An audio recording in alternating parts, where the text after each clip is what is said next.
On the morning of September 19, 1944, the chill of autumn clung to the French countryside. Oberleutnant Klaus Richter, a veteran of the Eastern Front, stood within the cramped confines of his Panther tank's command turret. His eyes, hardened by years of war, scanned the landscape.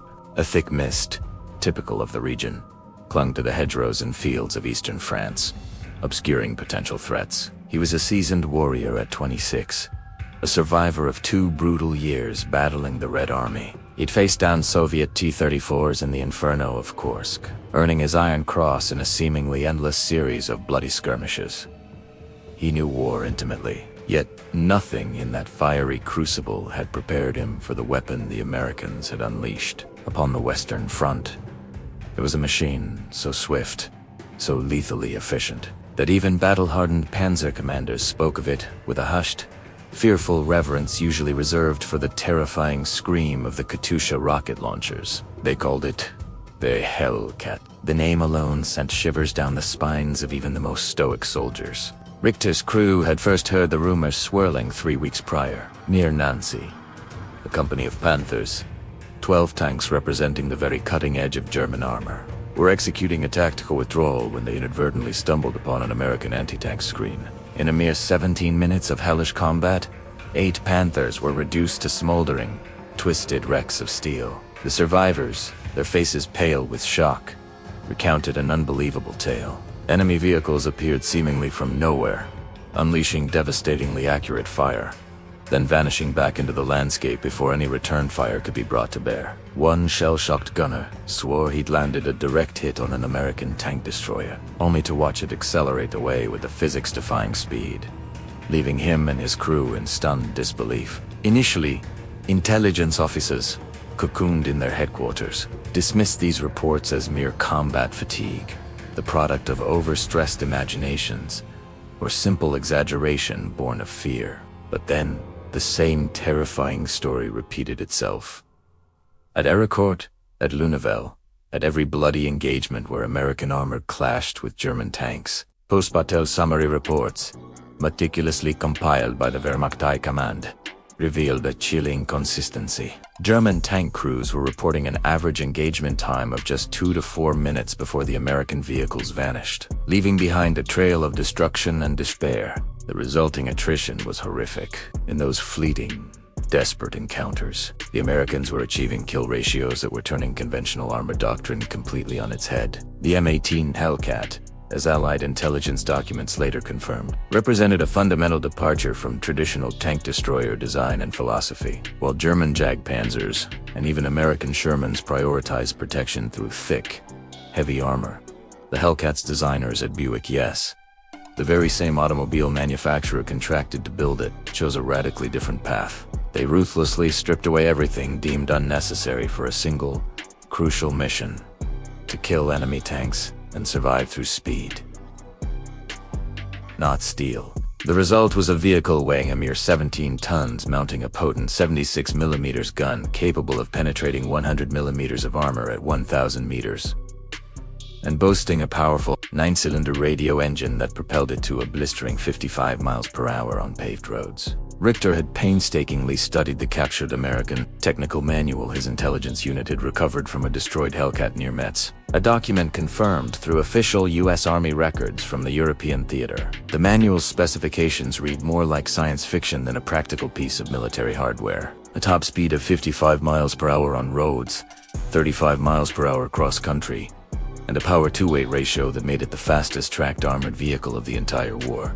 His own Panther, as magnificent as it was with its sloped armor and fearsome 75mm gun, could only manage 25 miles per hour on roads under ideal conditions. In the shattered reality of the French battlefield, with its bomb-cratered roads and muddy, shell-torn fields, 15 miles per hour was a far more realistic figure. The tactical implications were profound and utterly terrifying. Richter's Panther required approximately 45 seconds to acquire a target, accurately calculate range, and fire. Reloading took another agonizing 15 seconds.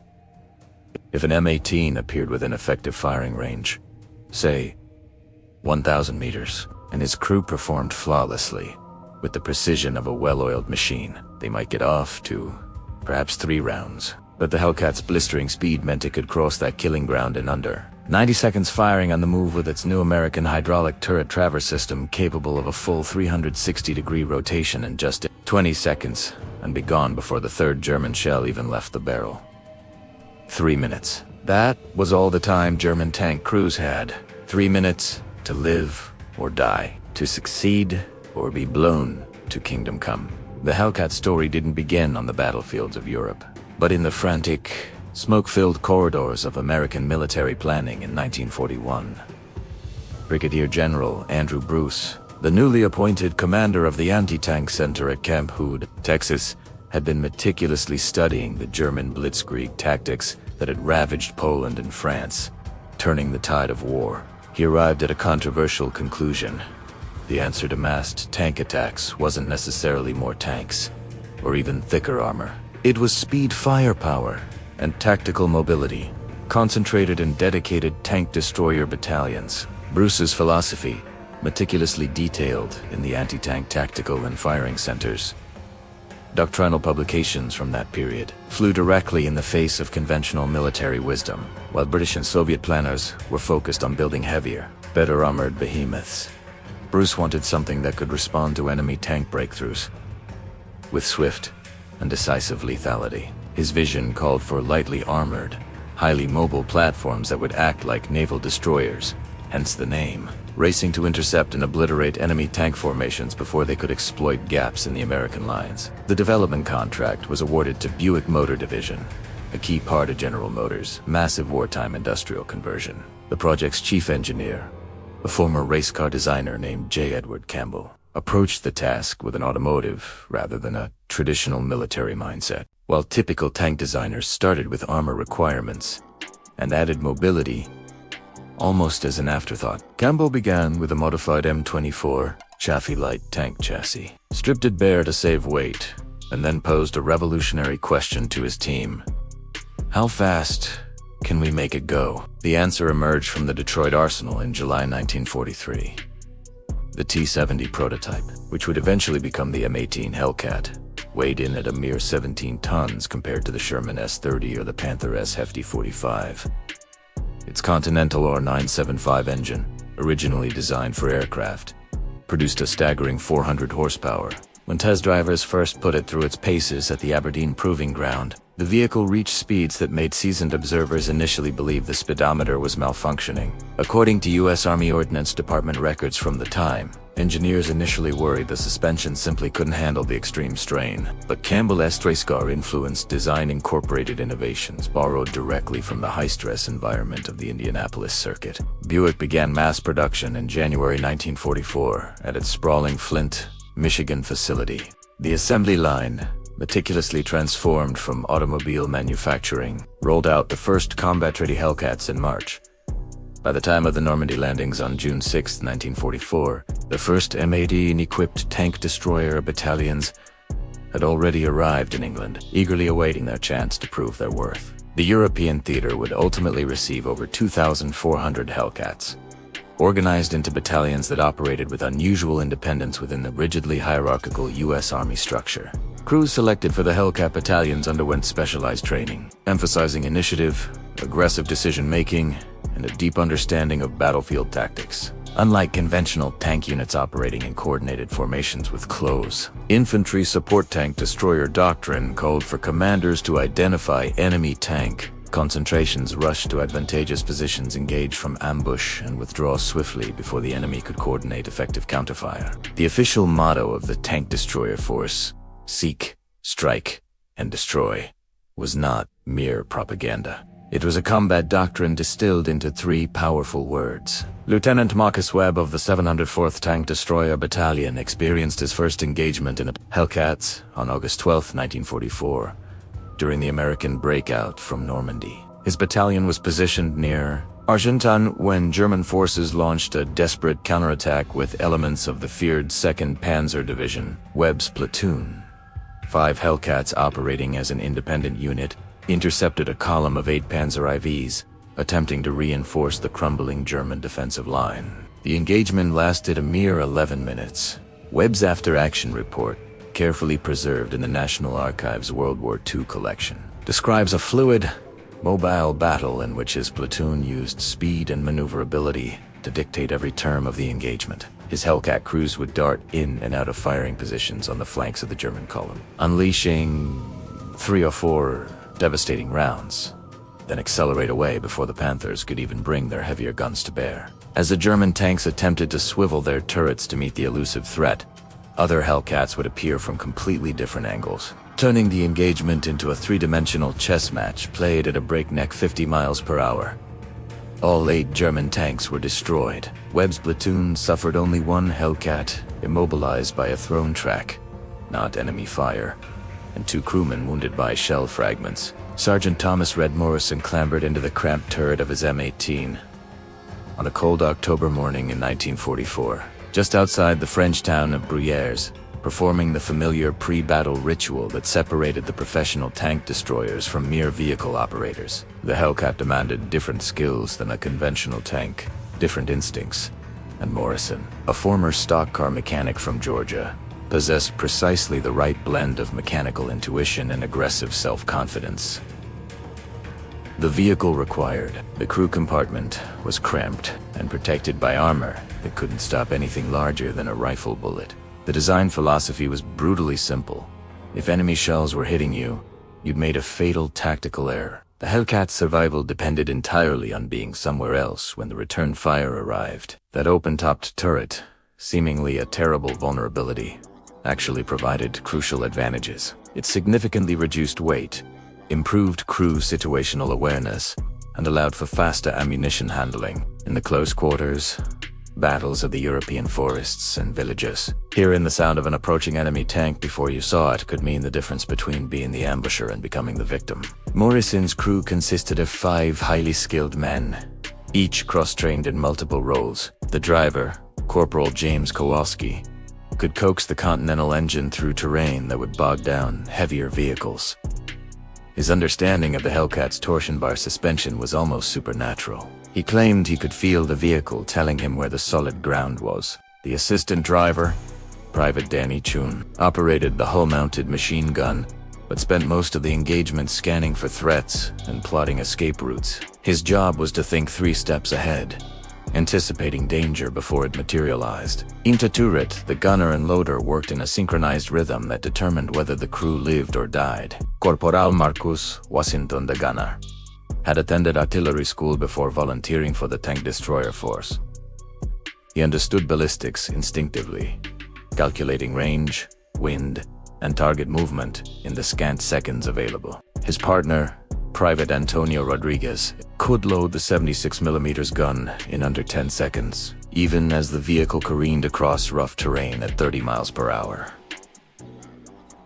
The 76mm M1A2 gun represented American industrial innovation at its finest. According to specifications recorded in the U.S. Army's Field Manual 3-40 on the M18 tank destroyer, the weapon fired armor-piercing projectiles at a blistering 2,800 feet per second. At 1,000 yards, it could penetrate 4 inches of vertical steel armor. That was more than enough to defeat the frontal armor of the Panzer IV and the side armor of the Panther and Tiger. The hydraulic turret traverse system, cleverly borrowed from naval gun mounts, allowed the crew to rotate the entire turret a full 360 degrees in a mere 20 seconds, of vast improvement compared to the over a minute required for the manual crank systems in older American tank destroyers. But the real innovation lay not just in the weapon system itself, but in how the Hellcat crews used it. Traditional tank doctrine emphasized head-on engagements, where armor thickness and gun penetration were the primary determinants of victory. Hellcat doctrine rejected this paradigm entirely. Morrison and his fellow commanders were meticulously trained to use speed and maneuverability to achieve flanking or rear shots, where even the thickest German armor was vulnerable. The Hellcat wasn't designed to fight Panthers head-on. It was designed to appear on their flanks, kill them swiftly, and disappear before their comrades could even react. The tactical doctrine, developed through months of rigorous training and refined in the crucible of combat, followed a consistent pattern. Reconnaissance units would locate enemy tanks. The Hellcat platoon, typically 5 vehicles operating together, would use its incredible speed to race ahead of the enemy advance or swing around behind enemy positions. They would then establish carefully concealed ambush positions with meticulously planned escape routes. As the German tanks appeared, The Hellcats would engage from the flanks or rear at ranges of 800 to 1200 yards, close enough to guarantee penetration, yet far enough to allow ample time to escape. The crucial moment came immediately after firing. While the German crews were still desperately trying to locate the source of the sudden threat, the Hellcat drivers would begin accelerating away, using terrain features and pre-planned routes to break visual contact. By the time the German tanks finally swiveled their turrets and prepared to return fire, the Hellcat would be a good 300 yards away from its firing position and partially obscured by terrain or vegetation.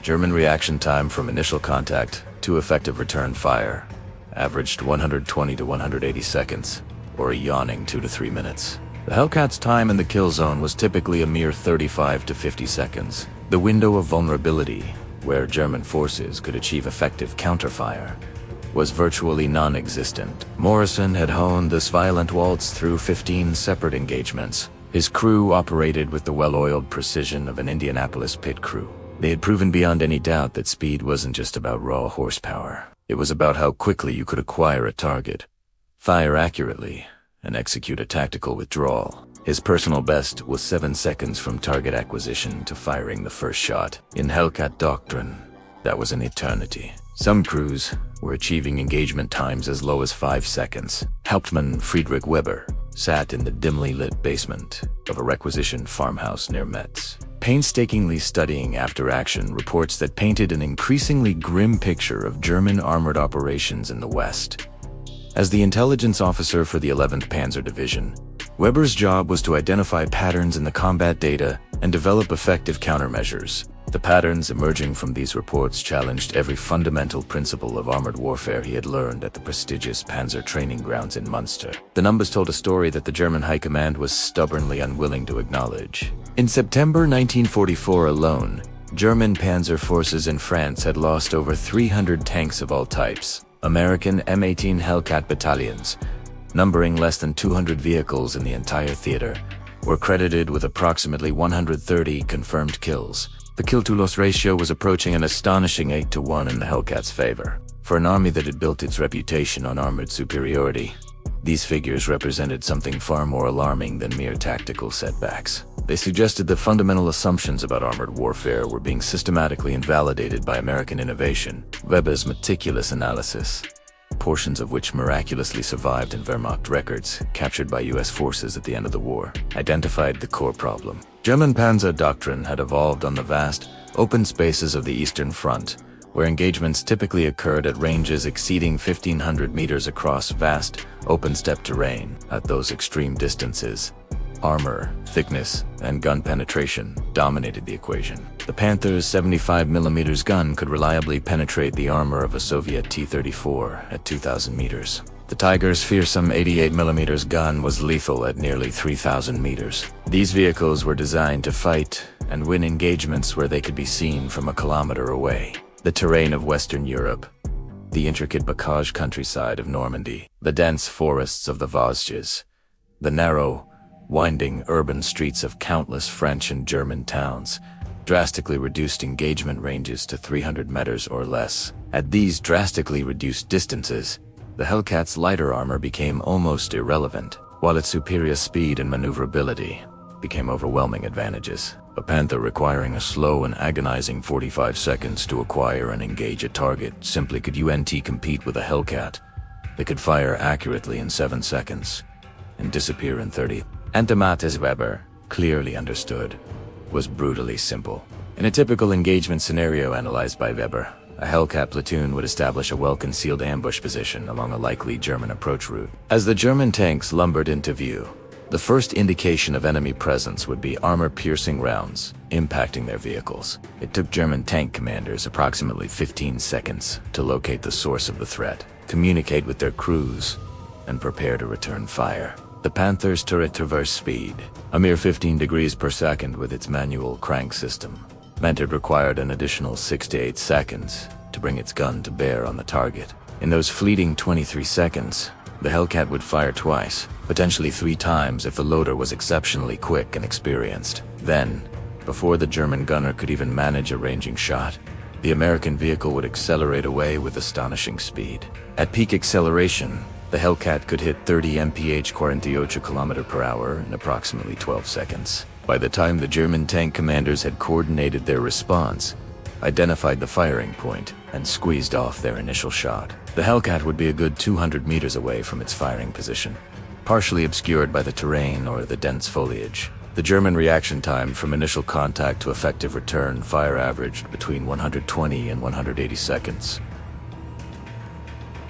A yawning 2 to 3 minutes. The Hellcat's exposure time in a kill zone was typically a mere 35 to 50 seconds. The window of vulnerability where the German forces could achieve effective counterfire was, in essence, non-existent. Weber proposed a number of countermeasures in his detailed after-action reports, increasing the distance between vehicles to prevent multiple kills in a single ambush, deploying security detachments in advance to scout routes before the main force committed, coordinating closely with infantry to sweep suspected ambush locations, and more aggressively employing indirect fire, mortar and artillery, to saturate suspected Hellcat positions. Every countermeasure was meticulously tried, rigorously tested, and ultimately found wanting. None proved particularly effective. The morning of October 24th, 1944, dawned with freezing rain, lashing the rugged Vosges mountains, where Lieutenant Marcus Webb's Hellcat platoon from the 704th Tank Destroyer Battalion had dug in along a ridge overlooking the primary approach to St. D. The weather was atrocious,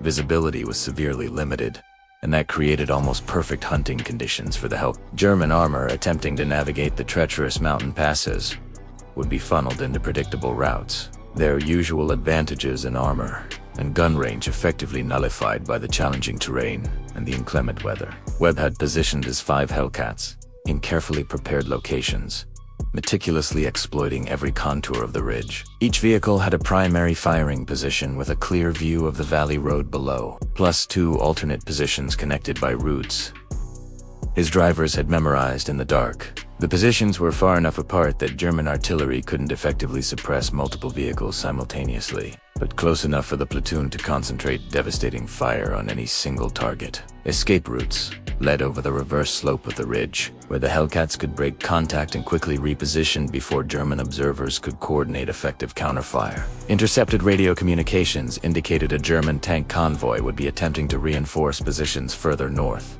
Division intelligence estimated a company-sized force, perhaps 12 to 15 tanks, likely a mixed formation of Panthers and Panzer IVS. Webb's platoon wouldn't engage the entire convoy head-on. They would wait patiently for the lead elements to enter the valley, knock out the first 2 or 3 vehicles to effectively block the road, then focus on the rear of the convoy to prevent any possibility of a retreat. The Germans would be effectively trapped in the valley, unable to advance or retreat. While Webb's Hellcats systematically destroyed them from carefully concealed positions, the enemy couldn't effectively engage. The German convoy appeared at 7:40 hours, precisely on schedule. Webb counted 17 vehicles, for Panthers leading the way, followed by a mixed formation of Panzer IVs and what looked like a couple of Panzer for tank destroyers bringing up the rear.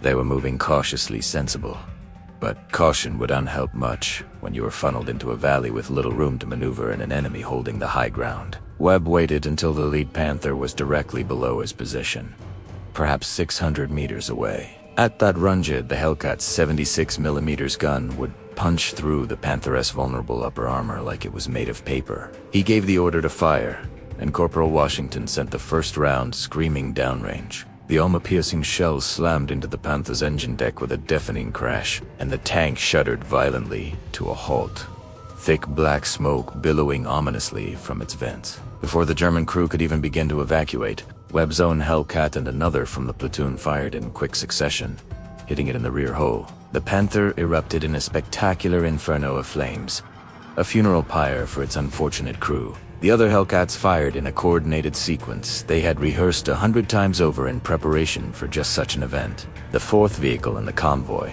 a Panzer IV, took a direct hit through the turret ring, effectively jamming the turret and rendering it useless. The last vehicle, one of the Panzer IVs, was hit squarely in the engine compartment and immediately began to burn.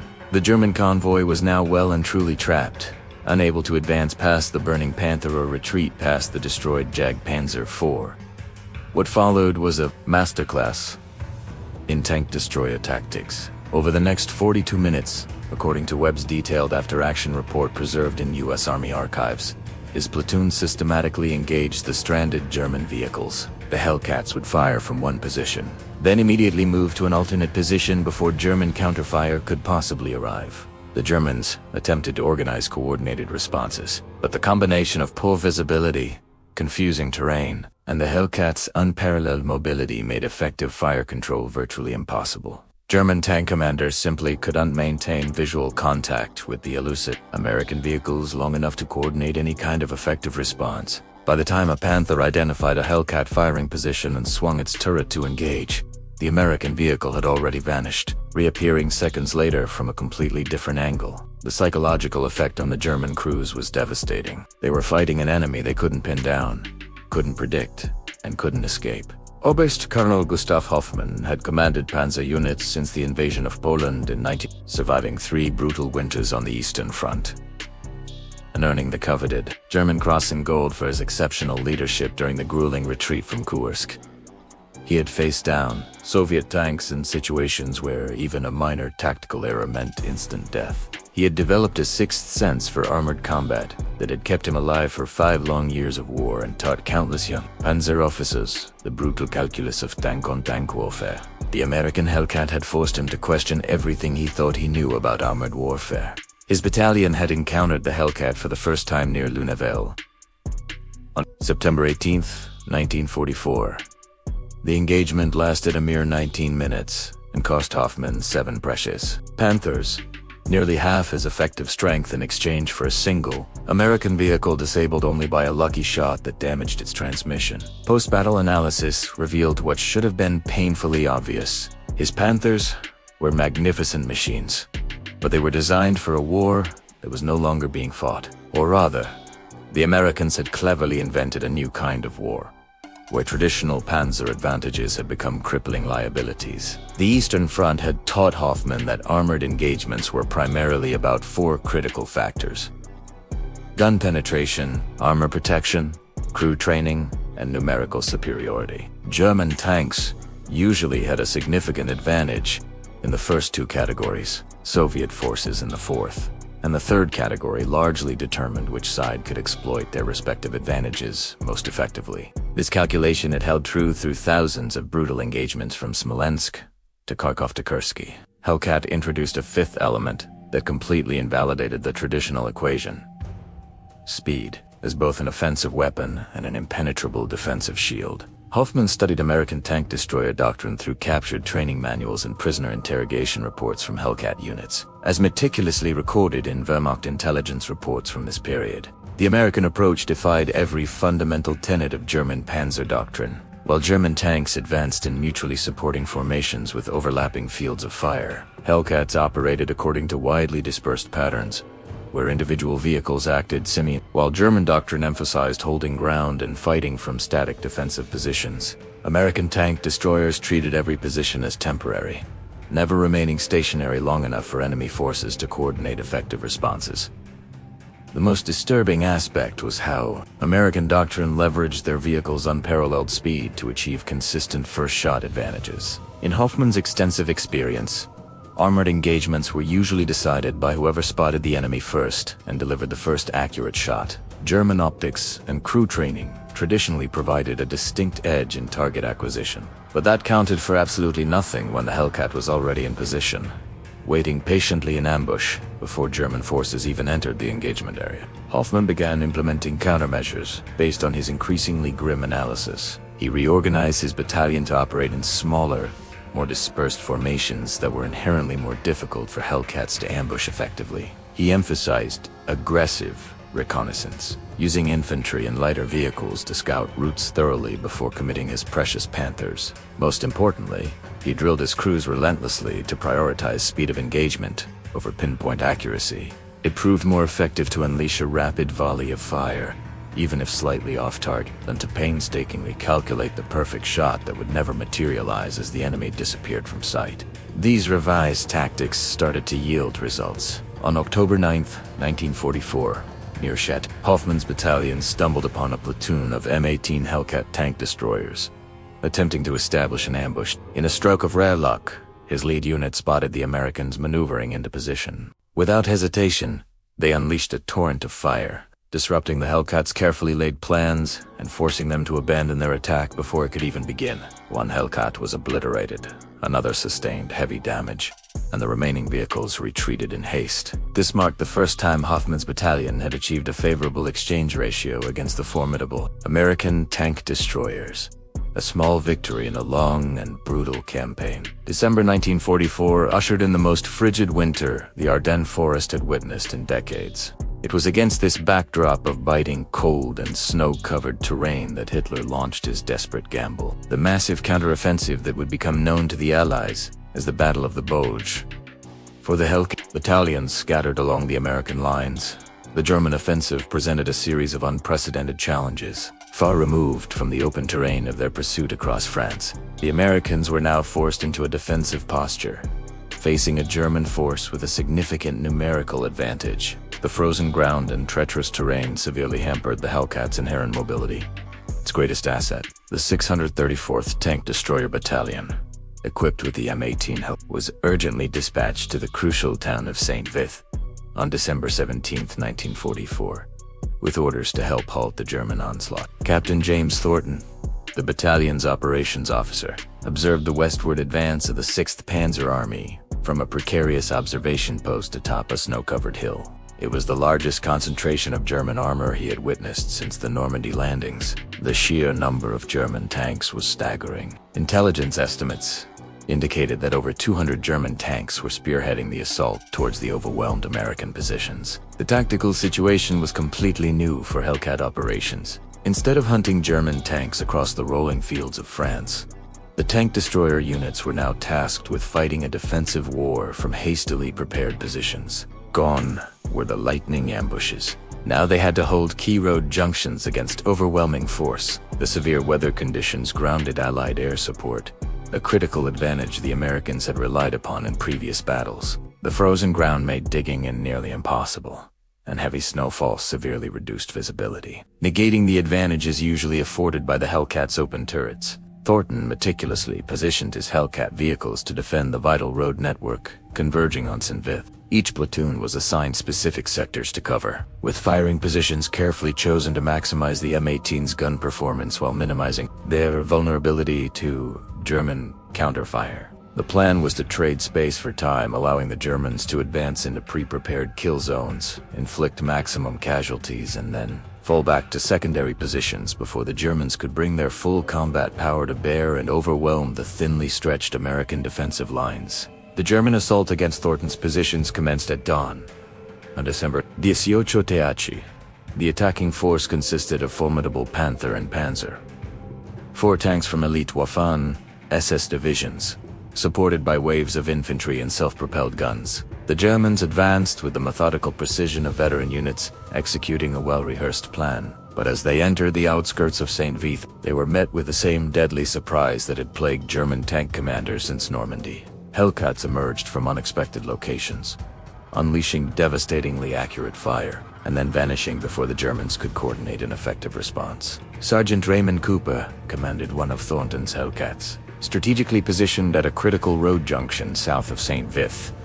His position overlooked a valley that the Germans would have to cross to reach the town. Cooper's crew had arrived the night before, painstakingly digging in their Hellcat, using the frozen earth to create a hold-down position that exposed only the turret. They had also prepared to alternate firing positions, connected by routes carefully marked with white tape visible in the falling snow. The German convoy appeared at 6:30 hours, a company of Panther tanks advancing in column formation, closely followed by supporting infantry. Cooper held his fire, allowing the enemy to advance to within 800 meters, well within the effective range of his 76mm gun. Then, he unleashed hell. His first shot slammed into the glacis plate of the lead Panther, the armor-piercing round, piercing the thick steel and detonating the ammunition store inside. The tank erupted in a spectacular explosion, instantly blocking the road and forcing the vehicles behind it to grind to a halt. Cooper's loader, Private Antonio Rodriguez, a young man from the streets of Chicago, slammed the next round into the breach with practiced speed. The second shot, found its mark on the Panther behind the lead vehicle, penetrating the turret and instantly killing the crew. Before the stunned Germans could even pinpoint Cooper's location, his driver had the Hellcat moving, racing along the pre-planned route to the second firing position, a mere 200 meters away. The entire engagement. 2 shots fired, 2 targets destroyed. A move to an alternate position took a mere 38 seconds. This pattern repeated throughout the long, brutal day. The Hellcats would engage from carefully prepared positions, inflict heavy casualties on the advancing Germans, and then retreat before the enemy could concentrate effective counterfire. The M18's superior speed remained a crucial advantage, even in these defensive operations. While slower anti-tank guns and tank destroyer units could be easily located and destroyed once the Germans identified their position, the Hellcat could strike and disappear, reappearing in new and unexpected locations before German artillery could adjust its aim. Lieutenant Karl Schmidt joined the 9th SS Panzer Division in November 1944. A fresh-faced replacement officer, he had never experienced the horrors of combat. His battalion commander, a battle-hardened veteran of 4 years of unrelenting fighting, gave Schmidt some unconventional advice that seemed to contradict everything he had learned in training. "When you encounter American tank destroyers," the veteran officer rasped, his voice hardened by years of war, "your survival depends on understanding that every tactical principle you've ever been taught is designed to get you killed. The Americans don't fight the way we teach you. Adapt or die." Schmidt's first encounter with Hellcats occurred on January 7th during the chaotic German retreat from the Ardennes. His platoon of 4 Panthers was providing rearguard security for retreating infantry when they received panicked reports of American tanks advancing along their withdrawal route. Schmidt, eager to prove himself, deployed his tanks in a textbook defensive position, overlapping fields of fire, excellent visibility, carefully protected flanks, exactly as prescribed in the training manuals. The Hellcats appeared from 3 different directions simultaneously. A coordinated ambush turned Schmidt's carefully prepared position into a deadly trap. The first sign of enemy presence was an armor-piercing round tearing through his wingman's Panther, ripping through the rear armor, hitting the engine, and instantly setting the tank ablaze. Before Schmidt could even issue the order to return fire, a second Panther was struck from another angle. This time, the round impacted the turret ring, jamming the turret and likely killing or wounding the crew. The third Panther began to swing its turret towards one of the enemy positions, but the Hellcat had already moved, reappearing seconds later from behind a farmhouse a mere 400 meters to the left. Schmidt's tank was the 4th Panther in the formation, and his driver's quick thinking undoubtedly saved their lives. Without waiting for orders, the driver slammed the transmission into reverse and backed the 45-ton Panther behind a sturdy stone barn at full speed. An armor-piercing round impacted the ground where they had been standing just a second before. The driver continued reversing, placing the barn between the Panther and the enemy's last known location, then spun the tank around and accelerated out of the kill zone. The entire engagement lasted a mere 4 minutes. 3 Panthers destroyed, 1 escaped, and Schmidt hadn't even fired a single shot. He had not even gotten a clear look at the enemy vehicles that had so utterly devastated his platoon. In his after-action report, preserved in captured German military archives after the war, Schmidt wrote with a chilling sense of and terror, "The American tank destroyers do not engage in combat. They execute. There is no battle, only killing." That stark description captured something essential about the Hellcats' tactics, something that traditional military terminology struggled to articulate. Conventional armored engagements involved a give and take, a dynamic dance of maneuver and firepower. Both sides maneuvered, fired, and tried to gain a tactical advantage. Hellcat operations eliminated the reciprocity aspect. The Americans imposed their will through sheer speed and cunning positioning, creating situations where German forces simply could not meaningfully respond. It wasn't about bravado or fighting to the last man. It was systematic annihilation, a calculated and coldly efficient approach to combat. By early 1945, the Wehrmacht, battered but not broken, had developed more effective countermeasures against the Hellcats' hit-and-run tactics, as meticulously detailed and captured German training bulletins from the period. These recommendations stressed dispersed formations to avoid concentrated attacks, active reconnaissance to anticipate ambushes, preemptive artillery fire on suspected ambush sites, and, crucially, immediate withdrawal upon contact, rather than attempting to slug it out. The core of the German doctrine, born of necessity and bitter experience, tacitly acknowledged that the Panther, for all its firepower and armor, could not reliably defeat the Hellcat in a direct engagement. Prudence dictated avoiding contact whenever possible. This shift represented a remarkable psychological sea change for an army that had built its formidable reputation on aggressive, armor-led tactics. The Blitzkrieg Doctrine, which had so decisively swept through Poland, France, and initially the Soviet Union, emphasized concentrated tank attacks directed at the enemy's weak points, achieving a breakthrough and relentlessly exploiting it. Now, German troops were being explicitly taught to avoid fighting a specific enemy vehicle, to treat contact with a Hellcat not as a challenge to be overcome, but as a trigger for immediate retreat. The war in Europe formally ended on May 8, 1945, a day of jubilation and relief across the continent. But the Hellcat's impact on armored warfare extended far beyond the body count meticulously recorded in post-bateau reports. The M18 had decisively proven a radical concept that in certain tactical applications, mobility and firepower could effectively substitute for heavy armor protection. According to official U.S. Army statistics compiled after the war, M18 Hellcat battalions achieved the highest kill-to-loss ratio of any American armored fighting vehicle in the European theater of operations, averaging approximately 4-to-1 overall, with some battalions exceeding an astounding 8-to-1. The 704th Tank Destroyer Battalion, one of the highest-scoring Hellcat units, was credited with destroying over 600 German armored vehicles during 11 months of continuous combat operations, ranging from the hedgerows of Normandy to the heart of Germany. The battalion itself lost 53 Hellcats. During the same period, roughly 42 enemy action, the remainder due to mechanical failures or accidents, a testament to the brutal realities of war. This success represented a paradigm shift in armored combat, where survival no longer depended on withstanding the brunt of enemy fire, but rather on avoiding it altogether through superior maneuverability. The German perspective, vividly captured in post-war interviews with surviving Panzer commanders, revealed the profound psychological impact of facing the Oberstkolonel Hofmann, a Panzer commander who survived the war, described the experience in his memoirs, published in 1953. The M18 was more than just a weapon system.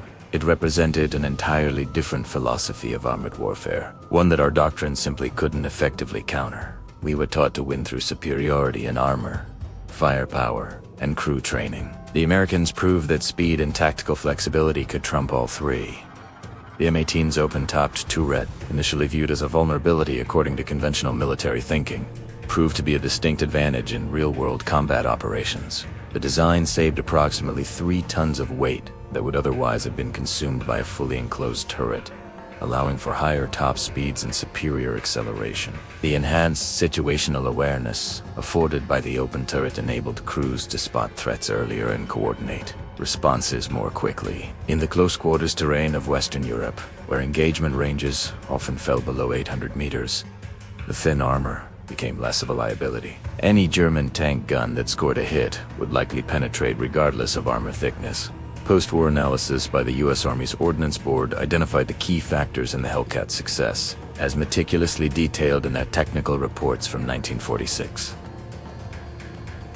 First, the high-power to-weight ratio allowed for exceptional mobility, granting the Hellcat unmatched speed and agility. Second, the hydraulic turret traverse system enabled rapid engagement of targets from any direction, crucial in fluid combat situations. Third, the 76mm gun proved capable of defeating most German tanks at typical engagement ranges, delivering a decisive punch. Fourth, and perhaps most importantly, the tactical doctrine employed by Hellcat units effectively leveraged these technical advantages to achieve consistent operational success. The Hellcat's influence indelibly shaped post-war armored vehicle development worldwide. The very concept of light, fast, heavily armed vehicles optimized for specific tactical roles, rather than general-purpose applications, became standard in military planning. The French AMX-13, the Soviet ASU-85, and later the American M551 shared and all reflected lessons learned from the M18's operational successes. The emphasis on mobility as a form of protection, the importance of a high power to weight ratio, and the value of specialized vehicles for specific tactical missions. All traced their origins back to the Hellcat's combat record against the German tank crews who faced them in 1944 and 1945. The M18 Hellcat represented far more than just an effective weapon system. It symbolized a pivotal moment when American industrial capacity and innovative thinking converged to produce solutions that traditional German military dogma could ineffectively counter. The apocryphal 3 minutes that German tank crews had to engage a Hellcat before it vanished at 55 miles per hour became emblematic of a larger truth. In modern warfare, speed and adaptability, when coupled with the right tactics, could overcome armor and firepower. The M18 Hellcat's last combat deployment in U.S. Army service occurred during the Korean War, where several battalions were deployed in 1952 to counter North Korean armor. The rugged, mountainous terrain of Korea presented different challenges compared to the battlefields of Europe, but the Hellcat's inherent mobility once again proved decisive.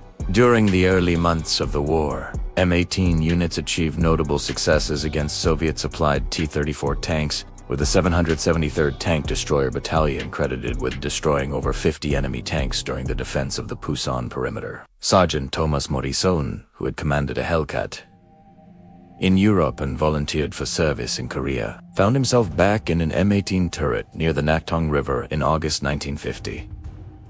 The tactical situation was now reversed from his experiences in Europe. Now, American forces were on the defensive against numerically superior tank attacks, but the fundamental principles remained unchanged. Morrison's crew would lie in wait in carefully prepared positions, allowing North Korean T-34s to advance into pre-planned kill zones, engage them from the flanks or rear, then rapidly relocate before the enemy could coordinate a response. The engagement patterns Morrison experienced in Korea validated the lessons from Europe.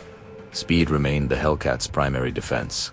The ability to quickly shift positions kept enemy forces off balance and prevented them from concentrating overwhelming firepower on individual vehicles. The 76mm gun, which had proven effective against German Panther tanks, easily defeated the T-34's armor at typical engagement ranges. The open-top turret, criticized by some military planners as anachronistic, continued to provide a tactical advantage in terms of situational awareness and crew coordination. However, the Korean War also highlighted the limitations of the Hellcat. In the context of evolving armored warfare, by 1950, the M18 was becoming increasingly obsolete compared to newer armored vehicles entering service. The appearance of heavier Soviet-supplied tanks later in the war, including the IS-2 and IS-3, presented challenges that the Hellcat's gun couldn't consistently overcome. The 76mm gun, which had been adequate against German tanks in World War II, struggled against the heavier frontal armor of post-war Soviet tank designs. The last US M18 battalion was deactivated in 1953, shortly after the Korean War armistice. The very concept of a dedicated tank destroyer also fell out of favor in American military doctrine. Post-war analysis concluded that specialized tank destroyer units were redundant in an era where main battle tanks could perform anti-tank missions, while also providing versatile combat capabilities. The M18 was superseded by vehicles like the M48 Patton, which combined armor protection, firepower, and mobility in a single platform, optimized for a wide range of tactical roles. However, the Hellcat's influence persisted in unexpected ways. Several countries acquired large numbers of surplus M18s after the war, with some remaining in service well into the 1970s and even the 80s. The Yugoslav People's Army operated Hellcats until 1972, valuing their mobility in mountainous terrain. Nationalist Chinese forces in Taiwan used M18s until 1965, viewing them as a cost-effective solution for coastal defense. Venezuela maintained a small fleet of Hellcats until 1975, employing them primarily for training purposes rather than combat operations. The veterans who crewed Hellcats in World War II carried with them memories of a vehicle that represented something unique in military history. A weapon system so perfectly matched to its tactical doctrine that it achieved success far beyond what its specifications suggested was possible. At reunions of tank destroyer battalions held throughout the late 20th century, former crew members shared stories that emphasized not the vehicle's technical features, but the sense of confidence it instilled. Knowing that you could outrun anything you could undefeat created a crucial psychological edge that was every bit as important as the gun or the engine. Technical historians who studied the M18 have identified specific innovations that influenced subsequent armored vehicle development. The use of lightweight, high-strength steel alloys in the hull structure foreshadowed advances in material science that became standard in post-war tank design. The hydraulic turret traverse system, adapted from naval applications, demonstrated the value of borrowing innovations from other military domains. The emphasis on automotive engineering principles in military vehicle design. The Campbell chassis that influenced the Hellcats development suggested that civilian expertise could solve military problems in ways that traditional military thinking might overlook. The story of the German tank crews who had 3 minutes to engage a Hellcat before it vanished at 55 miles per hour has become part of armored warfare lore, cited in military academies worldwide as an example of how tactical innovation can overcome apparent disadvantages in armor and firepower. The M18 proved that warfare wasn't simply about building bigger guns and thicker armor. Sometimes victory came from being somewhere else when the enemy fired, from choosing engagements on your terms, from favoring speed and guile over brute force. In the quiet corners of military museums across the United Kingdom, restored M18 Hellcats stand as monuments to a brief moment when innovation, doctrine, and execution coalesced perfectly. The vehicles looked deceptively small compared to modern main battle tanks. Their open turrets seemed vulnerable, their thin armor insufficient. But the veterans who crewed them knew better. They understood that the Hellcat wasn't designed to endure punishment. It was designed to never be where that punishment landed, in a specific tactical niche for that specific moment in military history. It was as close to perfect as any weapon system has ever achieved. The legacy endures in the core principles that guided the Hellcat's employment. Know your advantages, exploit your enemy's weaknesses, dictate the terms of engagement, and live to fight again. These are not merely tactical instructions for operating a particular vehicle. They are timeless principles of warfare that the M18 Hellcat demonstrated with lethal efficiency on the battlefields of 2 wars. For the German tank crews who faced them, those 3 minutes before the Hellcat vanished at 55 miles per hour must have felt like an eternity. And for many, it was the last eternity they would ever experience.